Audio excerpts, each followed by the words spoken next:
Essa é a primeira parte de uma série de 2 sermões sobre o tema Antídotos para a Ansiedade, à luz de Filipenses 4, versos 4 a 9.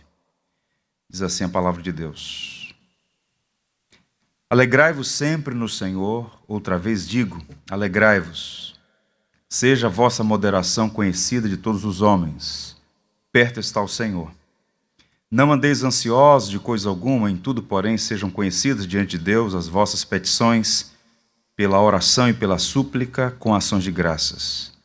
E a paz de Deus, que excede todo o entendimento, guardará o vosso coração e a vossa mente em Cristo Jesus.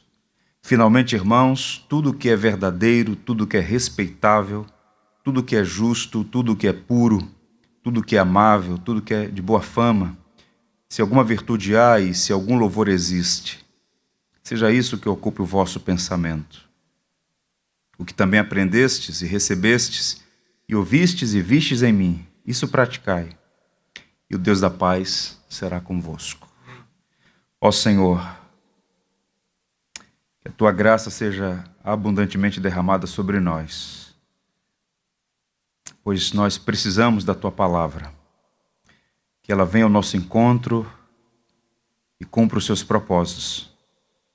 Que sejamos exortados, encorajados, consolados, edificados. Que a nossa fé seja alimentada por meio da tua palavra. E saiamos daqui com a nossa fé e esperança renovadas no Senhor, permanecendo firmes no Evangelho, buscando dar frutos que glorifiquem aquele que nos amou e por nós quis morrer. Abençoa o teu povo, tanto os que aqui estão, quanto aqueles que eventualmente estão a nos acompanhar pela internet, que também sejam alvos da tua graça e da tua bondade. Por Jesus Cristo, nossa esperança. Amém. Meus irmãos, a ansiedade tem sido descrita como o mal do século. Todas as pessoas, isso inclui você e eu, todas, em algum grau, em algum momento da vida, sentiram-se ansiosas. É possível que hoje pela manhã você esteja ansioso por algum motivo. Milhões de pessoas têm sido afetadas pela ansiedade, vista por muitos como um problema global. Repito, tem afetado milhões de pessoas. Mas esse não é um problema novo. A palavra grega usada por Paulo para a palavra ansiedade, traduzida aqui por ansiedade, significa atraídos para diferentes direções. Nossas esperanças nos puxam para um lado e os nossos medos para o outro lado. E com isso nós ficamos perturbados. Há uma tensão quase insuportável.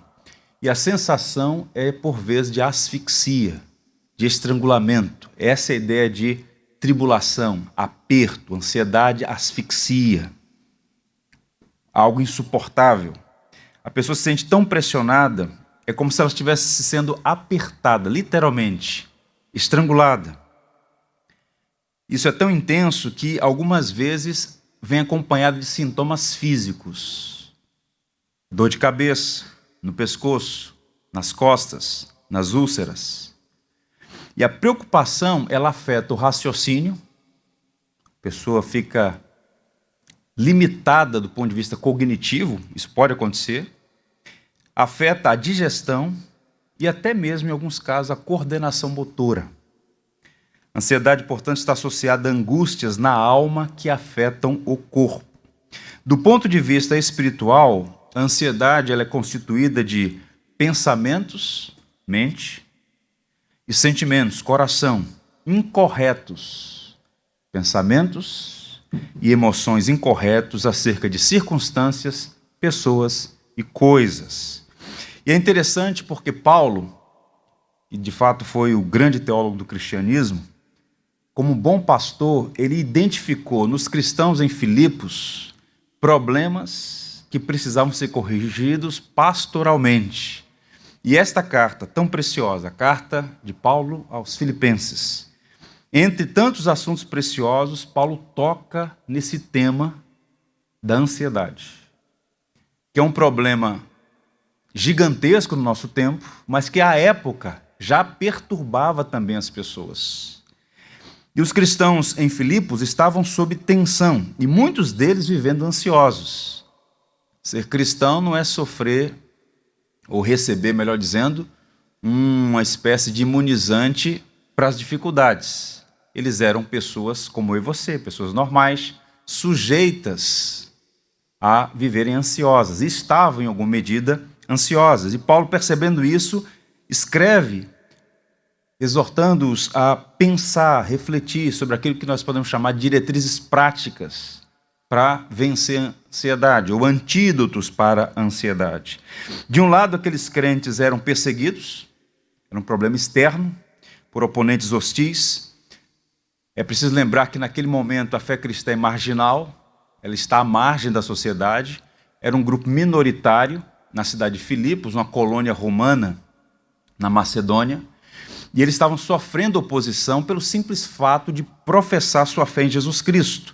Então muitos deles sentiam-se intimidados, agredidos e certamente assustados, porque a fogueira da perseguição estava acesa. Então eles estavam sendo testados e inclusive a unidade da igreja estava ameaçada, porque cada um pensava em tomar uma direção. Fica evidente para nós aqui que o caso em Filipos acaba sendo um modelo para nós todos, porque somos também, tal como eles, peregrinos em marcha, a caminho de Sião, a caminho do céu, andando por um terreno hostil. O cristão vive em um mundo que é hostil à fé em Jesus Cristo. E Paulo, como pai espiritual para os filipenses, foi Paulo que fundou aquela igreja, a primeira igreja fundada na Europa, está registrado no capítulo 16 do livro de Atos. Paulo os conhecia e os amava. E o que Paulo vai dizer, o que Paulo já havia dito àqueles irmãos, é o resultado do amor de Paulo por eles. Paulo tinha uma preocupação de um pai para com filhos, ele está orientando. E mesmo limitado pelas circunstâncias, Paulo está preso em uma cadeia romana. Paulo está orando por eles e escreve essa carta de encorajamento e de instrução. E existem, via de regra, duas maneiras de se lidar com a ansiedade. Paulo vai seguir o segundo caminho, que é o caminho correto. A primeira abordagem vem, eu diria, configurada em nós todos no disco rígido. Nós nascemos com essa perspectiva.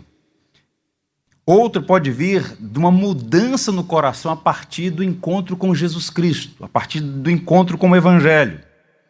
A primeira abordagem, essa que já vem pré-configurada em nós, está enraizada no desejo de controlar as variáveis das nossas próprias vidas por meio de diligência, engenho, trabalho árduo. Então, é o indivíduo que quer capturar as rédeas da sua própria história e determinar como as coisas vão ser.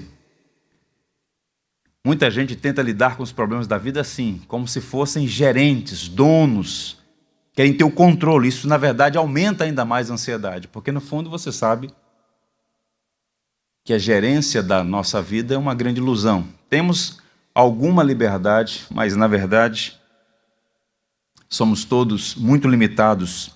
Há um poema famosíssimo chamado Invictus, escrito no século XIX, para celebrar o espírito da Inglaterra vitoriana.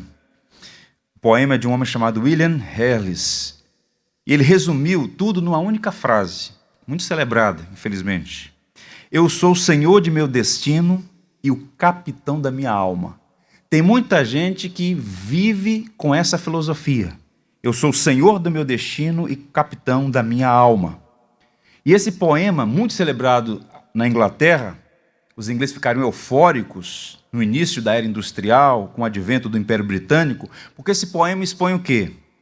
Exala nobreza, dignidade, resoluta coragem. Então a ideia é bonita, senhor do meu destino, capitão da minha alma. Mas quando o indivíduo recebe um diagnóstico, quando o indivíduo recebe uma notícia ruim que ele não tem como gerenciar, quando ele enfrenta uma tempestade, um vale sombrio, todo esse otimismo, essa empáfia de dizer eu sou senhor do meu destino, capitão da minha alma, não se sustenta. Na verdade, o otimismo se transforma em estresse, frustração e desespero, quando confrontado pela realidade. Paulo não vai nessa direção. há duas coisas que fazem o apóstolo Paulo ir na direção certa. Primeiro, o entendimento correto, uma boa teologia, uma boa perspectiva da realidade e, certamente, as emoções governadas pelas verdades do Evangelho.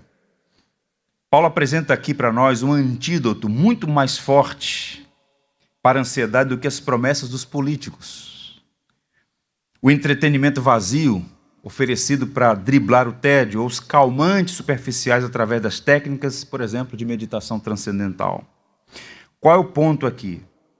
Os cristãos filipenses estavam enfrentando lutas fora e dentro da igreja. Fora, perseguição, animosidade, um espírito hostil em relação ao cristão. Dentro havia também lutas. Eles não eram anjos, eles eram seres humanos, alcançados pela graça, mas ainda com resíduos da velha natureza. Inclusive, Paulo cita nominalmente duas mulheres que estavam em conflito na igreja, Evódica e Síntique. Ele diz, olha, andem concordemente no Senhor. Não faz sentido vocês estarem criando tanto problema para a igreja. E Paulo, então, sinaliza que aquela igreja, embora fosse uma igreja verdadeira e saudável, tinha problemas. Repito, dentro e fora. E o ponto é que essas situações todas, externas e internas, estava gerando ansiedade, que é um mal que drena as energias, a alegria, a paz. Portanto, o apóstolo apresenta antídotos para a ansiedade. Sua abordagem vai mais profundo do que uma leitura superficial, do que tratamentos epidérmicos que tentam, via de regra, acalmar o coração com técnicas de gerenciamento, os coachings da vida, não é? Equilíbrio emocional, conversas positivas, alegres. Paulo vai nos oferecer aqui uma âncora firme, segura, para as tempestades do nosso coração, que garante o quê? Bem-estar, sim. Paulo está escrevendo da prisão e ele fala de alegria. Paulo está falando, tendo no horizonte a espada romana, e ele fala de contentamento. Paulo está falando de vida, quando tudo ao redor dele conspirava. Porque Paulo sabia que no tempo e na eternidade, à luz da obra de Cristo, sua cruz e sua ressurreição, o cristão tem todas as condições de viver bem, se mantiver os seus olhos no Salvador. Eu diria que o doutor Paulo prescreve então um remédio para a ansiedade que ameaça a nossa alegria e paz. E eu queria a sua atenção para tentar responder primeiro a seguinte pergunta: quais eram efetivamente as razões da preocupação dos filipenses? A grosso modo, sabemos. Problemas fora da igreja e problemas dentro da igreja. Eram seres humanos. Mas, quando a gente olha o todo, essa carta que tem apenas 4 capítulos, nós encontramos o que podemos chamar de pistas de que Paulo e seus amigos encontraram fontes de angústia que ainda hoje nos tentam. E para ficar didático, eu diria 4 R's aqui. 4 fontes de angústia para Paulo, para os filipenses e para você. E que precisam ser tratadas à luz do Evangelho. Rejeição, resistência, recessão e relacionamentos. Antes do apóstolo Paulo oferecer o remédio, os antídotos, Paulo, no decurso da carta, ele sinaliza o que de fato estava roubando a paz deles, a alegria deles, e como eles deveriam tratar aquelas questões de forma prática. E é interessante como a Bíblia é um livro vivo, atual. Essas angústias, essas razões da angústia daqueles cristãos filipenses continuam sendo um problema para nós hoje. Vejamos. Primeiro, rejeição. Paulo e seus amigos, os cristãos em Filipos, eles enfrentaram a dor da rejeição. Essa é uma dor terrível. Ser rejeitado. Das cartas que Paulo escreveu, a carta aos Filipenses é a que contém um extrato maior sobre a vida dele. Um recorte biográfico. Por exemplo, Filipenses 3, versos 5 a 6, Paulo indica seu nobre nascimento, Paulo fala das honras de sua trajetória e do seu futuro promissor no rabinato. Paulo tinha um futuro promissor. Ele fala que era hebreu de hebreus, da tribo de Benjamim, quanto à lei fariseu, irrepreensível, criado aos pés de Gamaliel, um jovem que tinha um futuro brilhante. Mas quando Paulo foi interceptado por Jesus no caminho de Damasco e teve a sua vida transformada pelo Cristo ressurreto, o perseguidor foi encontrado pelo Senhor da igreja. Saulo, Saulo, por que me persegues? Atos capítulo 9.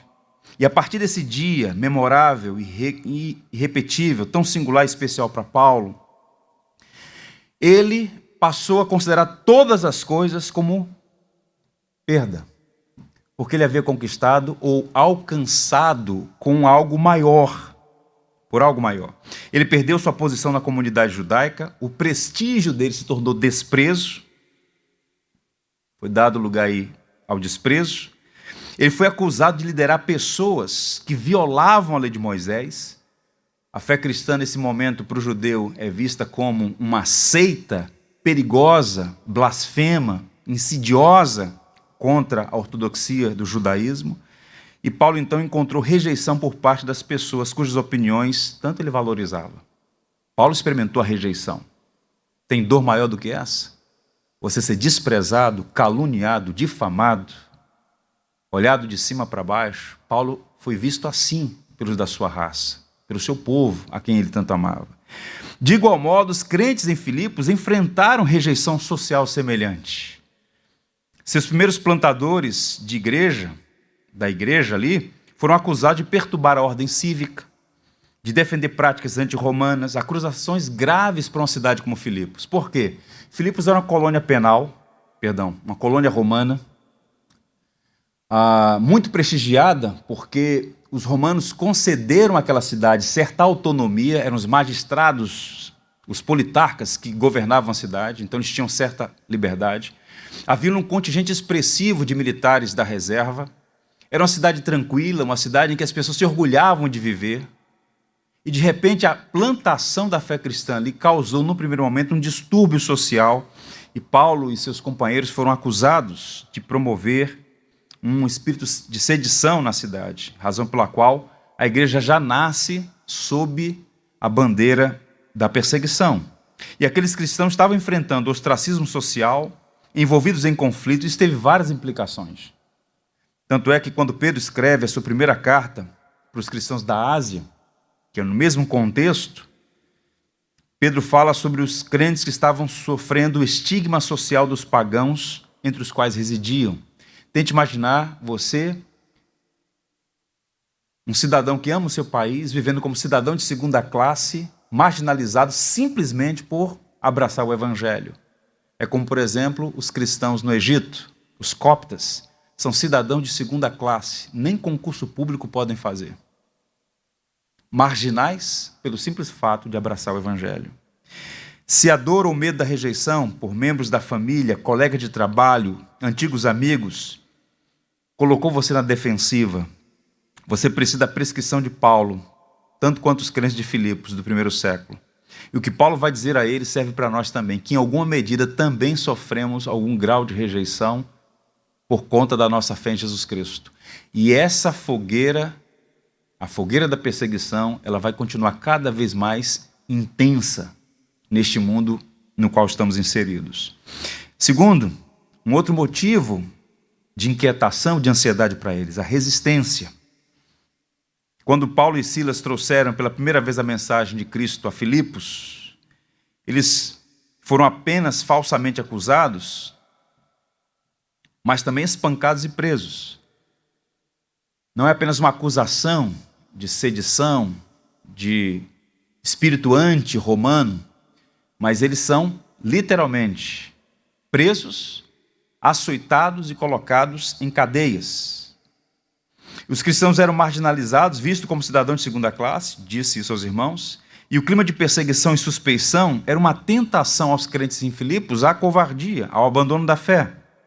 E além da rejeição social, muitos deles sofreram resistência aberta e até cerceamento da liberdade. Isso não gera ansiedade? Você viver em uma comunidade, viver em um estado, em um país, onde você pode sofrer sanções, penalidades, simplesmente por causa da sua fé. E muitos deles, como diz o autor da carta aos Hebreus, tiveram seus bens confiscados, foram separados de seus familiares, açoitados, humilhados publicamente, presos e alguns mortos. Então, é um segundo estágio, além da rejeição, a resistência. As lutas de natureza física. Bem, você pode não ter enfrentado prisão até o momento, ou lesão corporal por causa de sua fé. Mas as pessoas, no mundo em que você está inserido, elas não gostam de sua fidelidade a Jesus e podem expressar sua resistência de maneiras muito sutis. No mundo como o nosso, em que a bandeira da tolerância é hasteada em todo canto, muitas vezes isso é apenas um simulacro de tolerância, porque se existe uma coisa que o mundo não aceita, não tolera, é a fé cristã, genuína, verdadeira. Visto que mesmo em uma oposição branda, você pode facilmente ser intimidado. Somos tentados a ficar em silêncio quando nós encontramos resistência. Precisamos, portanto, do antídoto que Paulo oferece aqui, para resistir à ansiedade que assalta o coração quando não apenas uma rejeição, mas uma resistência, um prejuízo é causado por causa da nossa fé em Cristo. Uma outra razão, a recessão. Paulo concluirá sua epístola agradecendo aos Filipenses, que foi a igreja que mais participou do ministério de Paulo. Paulo encerra agradecendo a contribuição que eles enviaram. Em seu agradecimento, Paulo alude a esse terceiro fator que pode gerar ansiedade: dificuldades financeiras ou recessão. Observe que antes da doação da igreja chegar às mãos de Paulo, ele diz no verso 14 que estava com problemas de natureza financeira. Paulo estava literalmente, financeiramente apertado. Ele chamou de o meu problema. E os filipenses também conheciam o que era um orçamento limitado. Filipos fica numa região chamada Macedônia, que nesse momento da história, salvo uma classe privilegiada, boa parte das pessoas viviam uma situação adversa, por várias razões.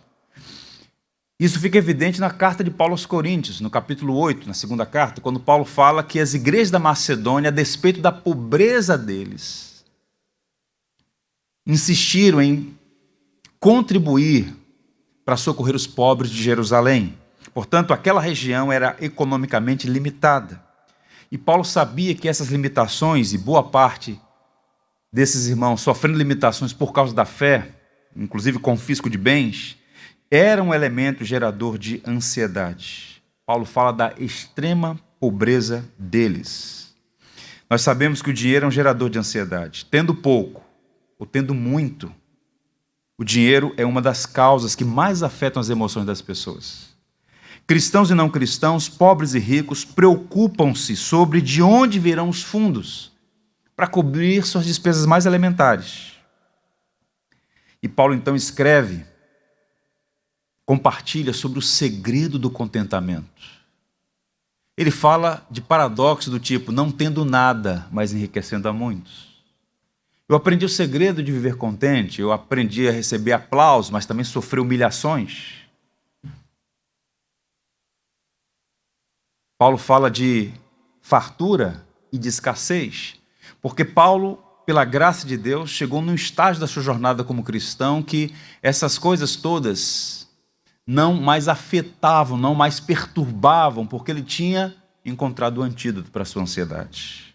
O próprio Cristo, o próprio Evangelho, como veremos.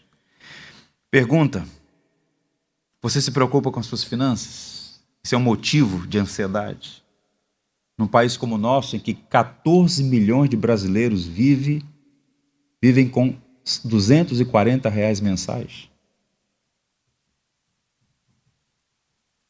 Seus recursos e orçamento podem estar no limite, sem margem para evitar emergências imprevistas. Você pode, inclusive, ter uma renda adequada, um bom emprego, mas está preocupado com investimentos e ficar preocupado se terá uma aposentadoria segura. O fato é que dinheiro é um gerador de ansiedade, quer tenha pouco ou quer tenha muito. E Paulo trata esses assuntos todos à luz do Evangelho. E por fim, relacionamentos, causa de ansiedade também. Atritos nas relações interpessoais. Naquela igreja, por exemplo, eu disse aos irmãos, havia um conflito que era público, e Paulo, inclusive, reitera isso na sua carta. Duas irmãs que estavam em perceptível conflito. Não era um problema tão sério como a igreja de Corinto, que era a mais problemática de todas as igrejas do Novo Testamento, mas Paulo exorta a igreja em Filipos a substituir a rivalidade pela humildade. Ele acaba apelando, então, para que elas dissolvam suas diferenças no Senhor. Portanto, os relacionamentos são a fonte, muitas vezes de noite sem dormir.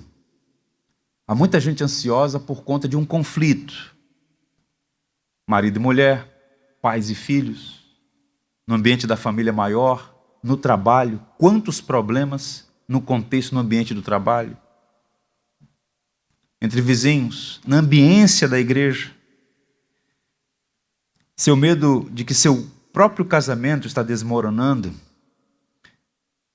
Seu filho, que era tão aberto, amoroso, confiante, passados alguns meses agora distante, reservado, até mesmo altivo e desrespeitoso.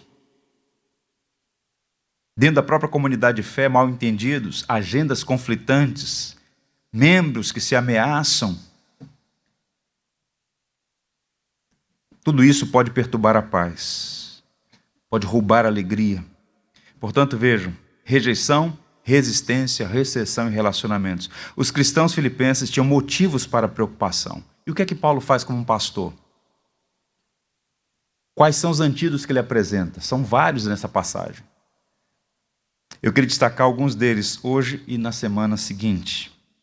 A primeira coisa mais importante aqui, mantenha seu foco no Senhor.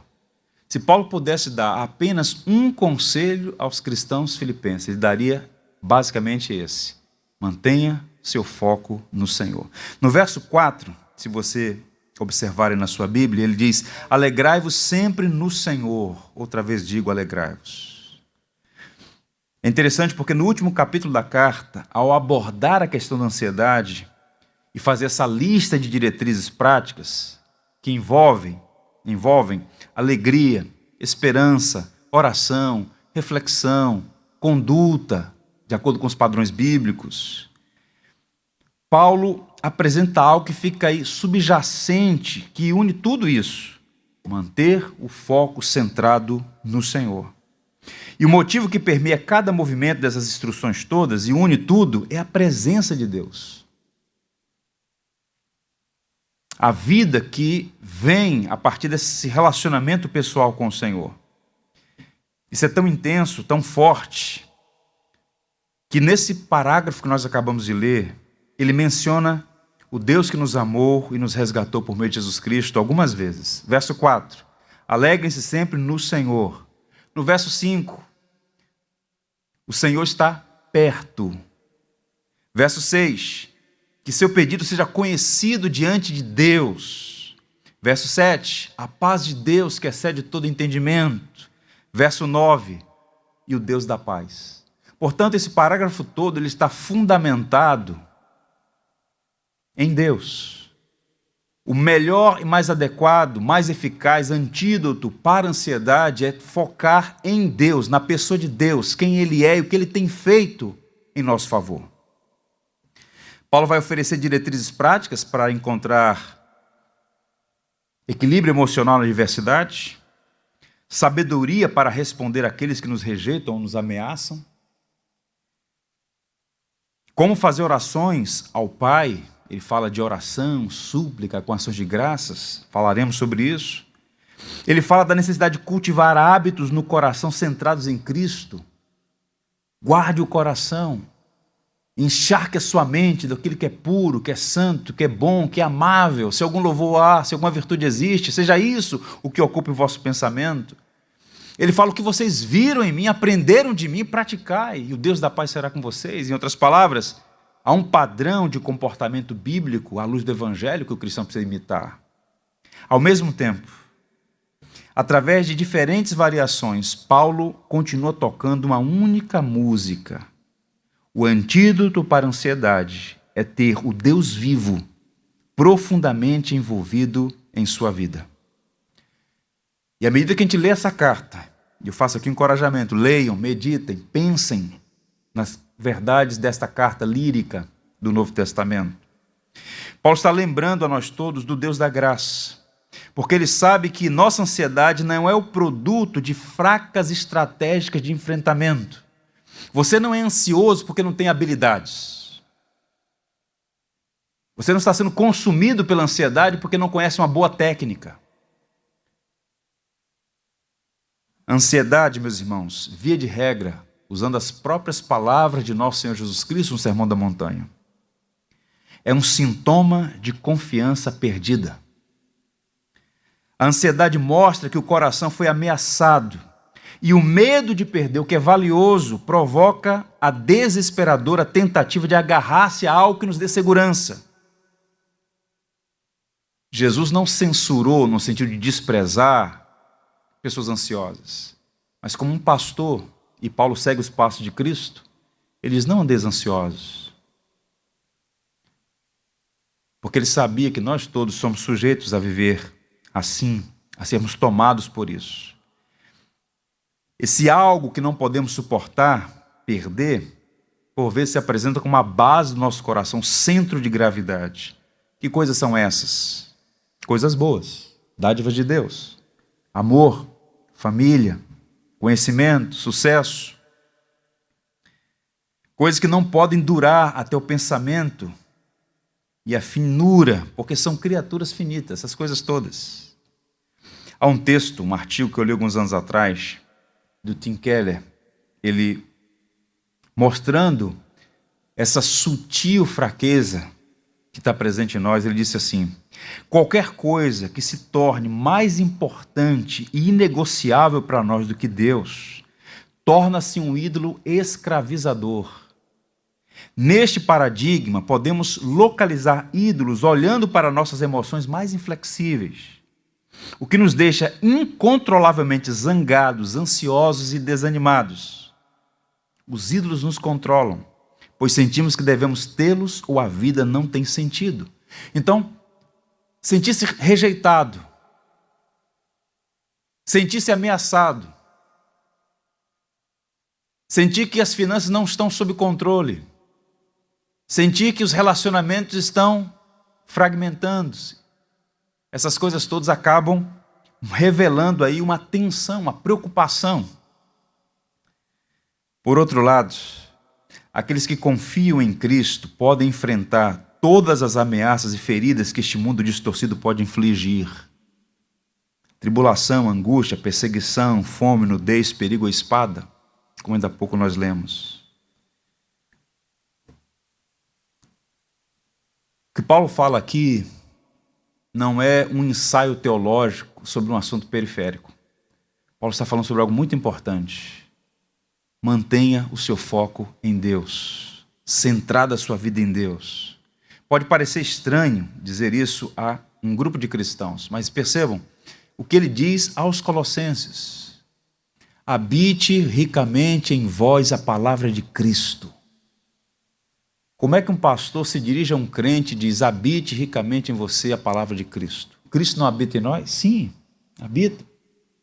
Mas quando Paulo escreveu isso aos Colossenses, ele fez um jogo de palavras para dizer o seguinte: que Cristo não seja um hóspede na sua vida, mas que ele seja o dono do seu coração. Então Paulo estabelece aqui o fundamento a partir do qual ele vai dar as diretrizes práticas subsequentes. Mas a primeira coisa é esta: que o seu fundamento seja o próprio Deus.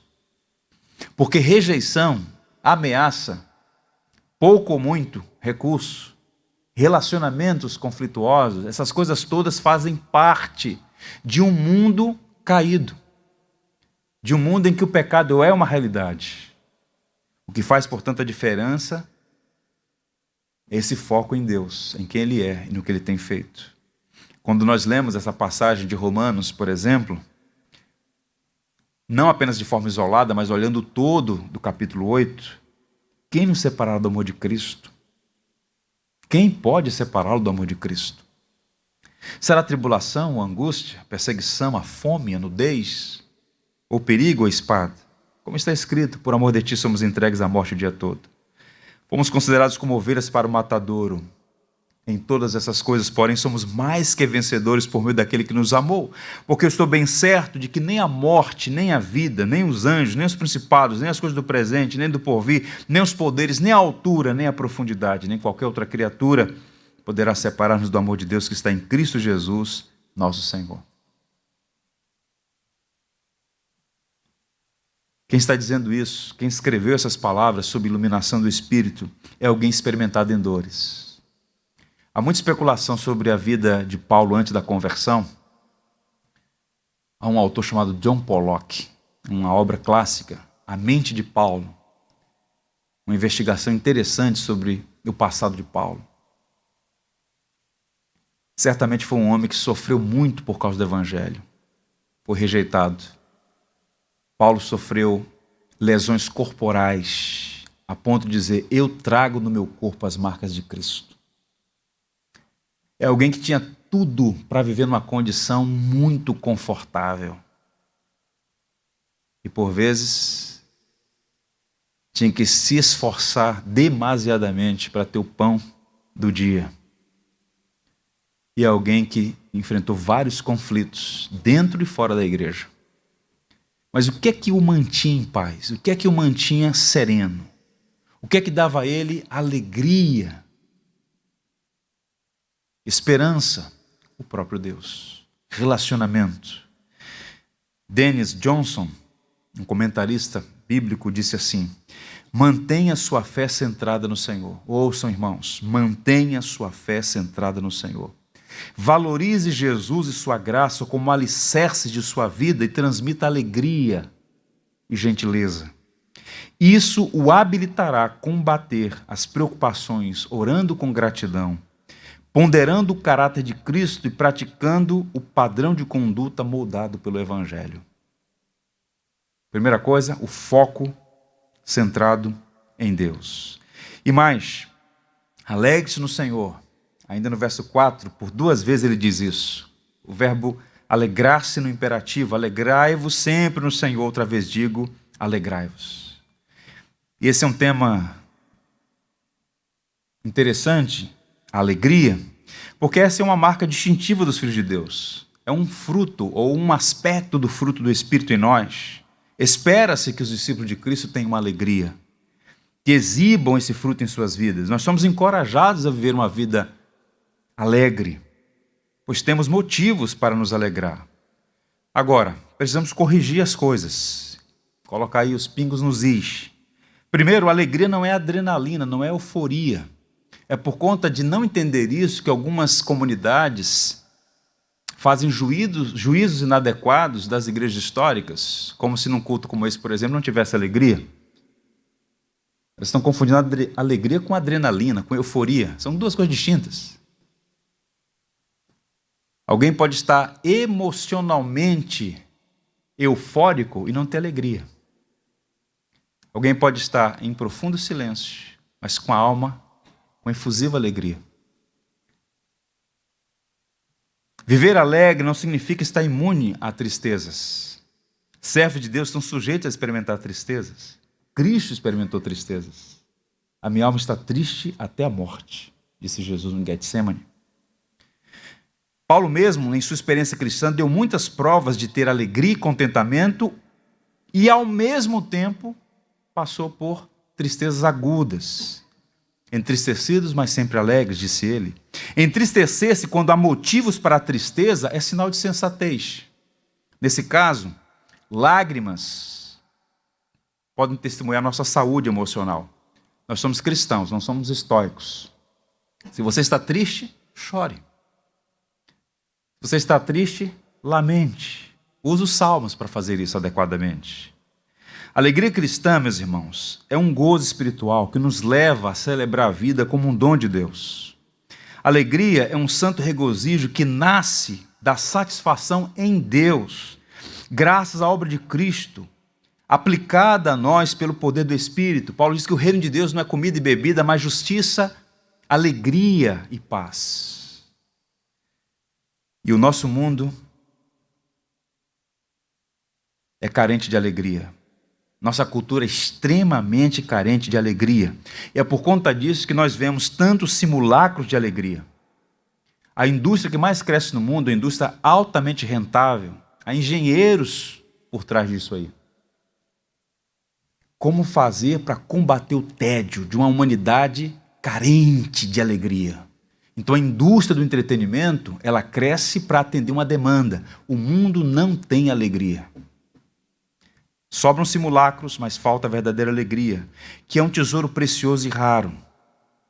Vejam, por exemplo, o isolamento social provocado aí pela pandemia limitou as pessoas que usavam subterfúgios para driblar o tédio, a melancolia, a tristeza.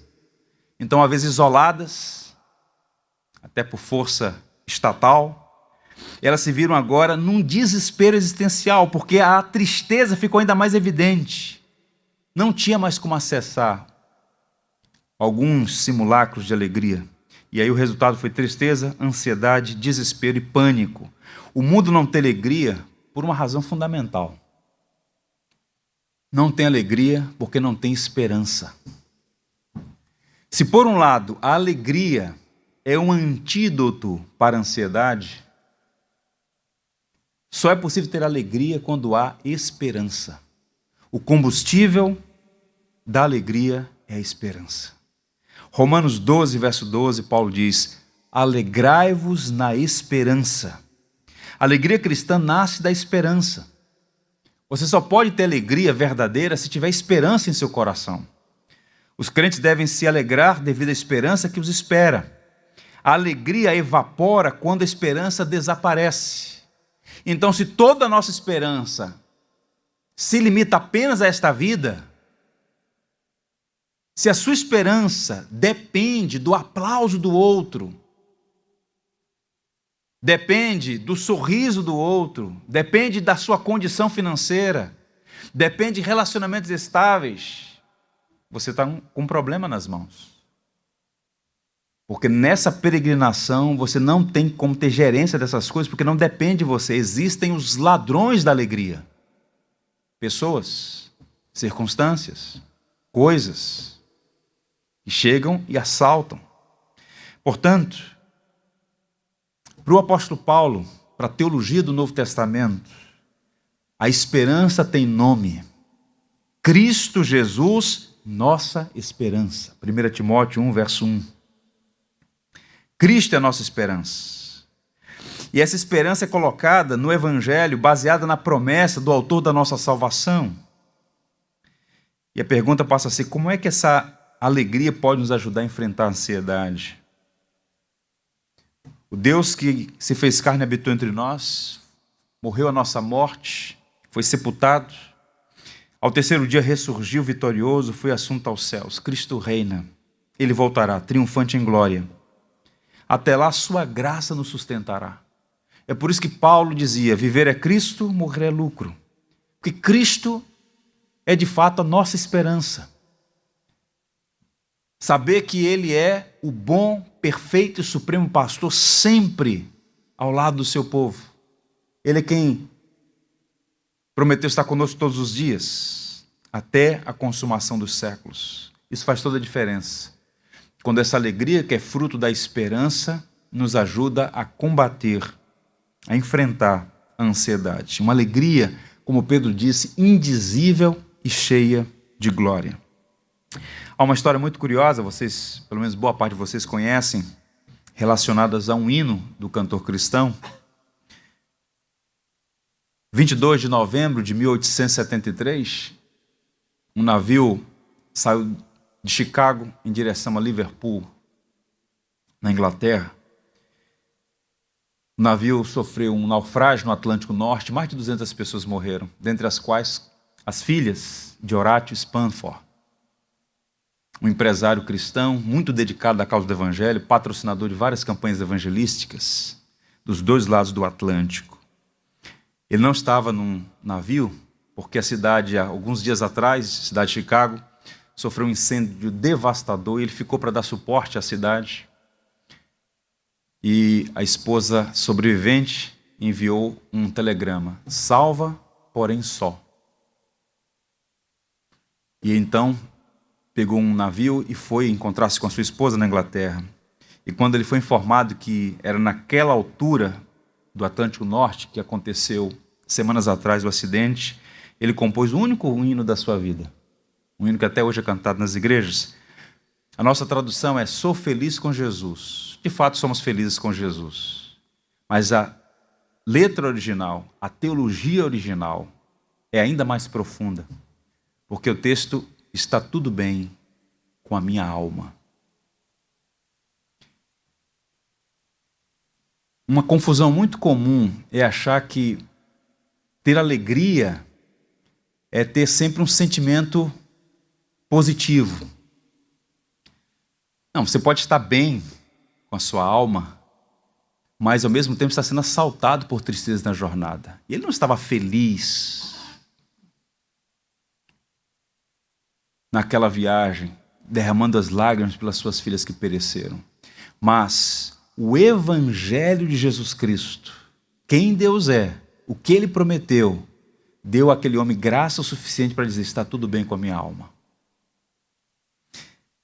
Para explicar melhor essa passagem, o que isso significa, deixa eu ler para vocês um texto, talvez o melhor texto sobre esse assunto.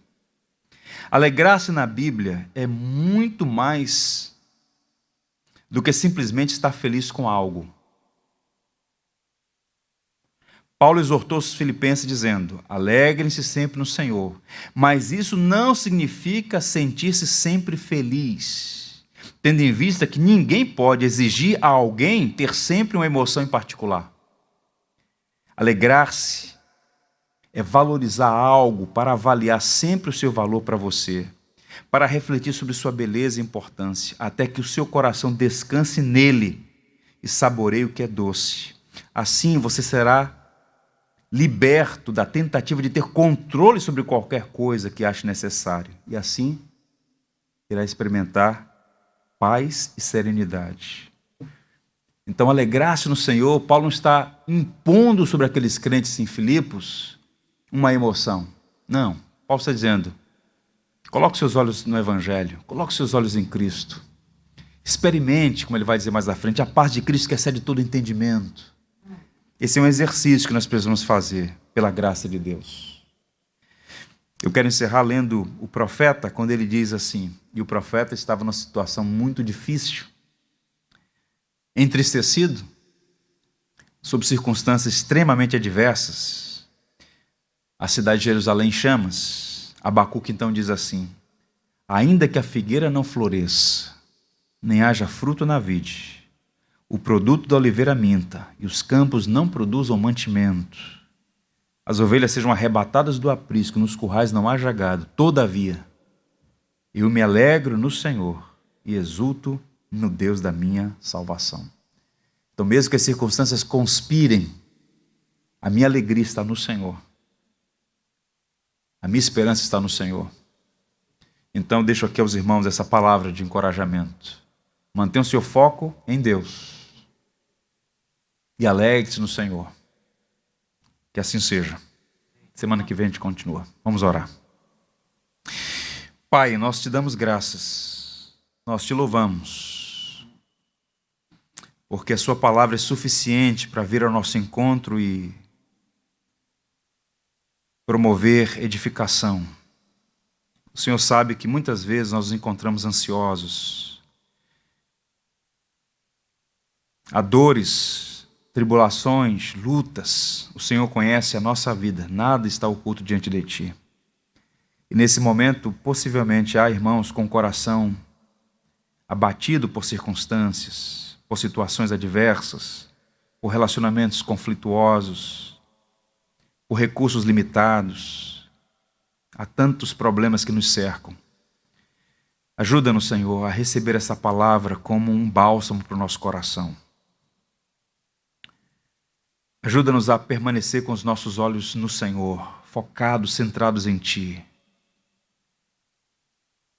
Ajuda-nos a ter alegria no Senhor, contentamento no Senhor, a ter uma experiência profunda, um relacionamento verdadeiro, intenso, crescente contigo, de modo que as circunstâncias, por mais adversas que sejam, não tenham força para roubar a nossa alegria, a nossa paz no Senhor.